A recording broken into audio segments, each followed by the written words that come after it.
જય શ્રી કૃષ્ણ મિત્રો, આજે આપણે બાજરી મેથીના થેપલા બનાવીશું, જેને આપણા દાદી, નાની અને મમ્મી ઢેબરા પણ કહેતા હતા. એને તમે છઠના દિવસે બનાવી સાતમના દિવસે ઠંડા પણ ખાઈ શકો છો. આપણે ઢેબરા બનાવી લઈએ. 2 બાઉલ બાજરીનો લોટ લઈશું, અડધો બાઉલ ચણાનો લોટ ઉમેરીશું. ચણાના લોટથી થેપલા ફરસા પણ થશે અને સાથે એમાં બાઇન્ડિંગ પણ આવશે. આપણે મસાલા કરી લઈશું. અડધી ચમચી હળદર લઈશું, અડધી ચમચી લાલ મરચું પાવડર લઈશું, ટેસ્ટ મુજબ મીઠું ઉમેરીશું, 1 ચમચી ભરીને તલ ઉમેરીશું. થેપલામાં તલનો સ્વાદ ખૂબ સરસ લાગે છે, એટલે આપણે તલ જરૂર ઉમેરીશું.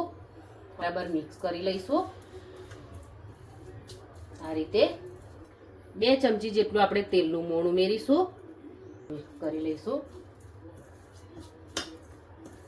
લીલી મેથી ઉમેરીશું, લીલા ધાણા ઉમેરીશું. બરાબર મિક્સ કરીશું. છે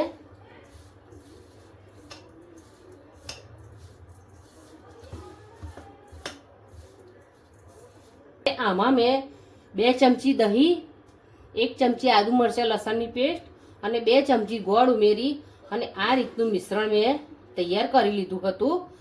એને આપણે લોટમાં ઉમેરી દઈશું અને બરાબર મિક્સ કરીશું. ઘણા ઠંડુ ખાવાની માનતા હોય છે, તો ત્યારે પણ તમે આ ઢેબરા બનાવી અને લઈ જઈ શકો છો. લોટ સરસ મિક્સ થઈ ગયો છે, પણ હવે આપણને જરૂર પડશે તો આપણે થોડું દહીં ઉમેરીશું, 1-2 ચમચી.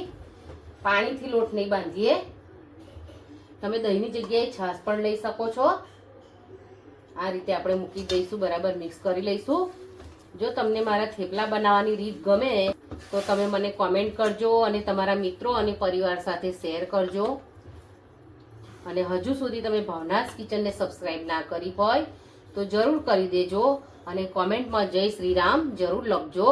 આપણો લોટ સરસ મિક્સ થઈ ગયો છે, જો બંધાઈ ગયો છે.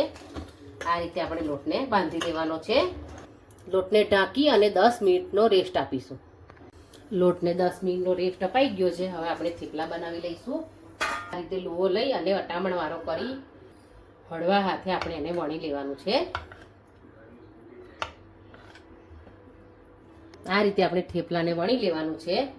થેપલાને તવી પર લઈ અને શેકી લઈશું. થેપલાને બીજી તરફ પલટાવી લઈશું, બીજી તરફ થવા દઈશું. આપણે જોઈ લઈએ થેપલું બીજી તરફ થઈ ગયું છે. હવે આપણે એને તેલ રેડી અને શેકી લઈશું.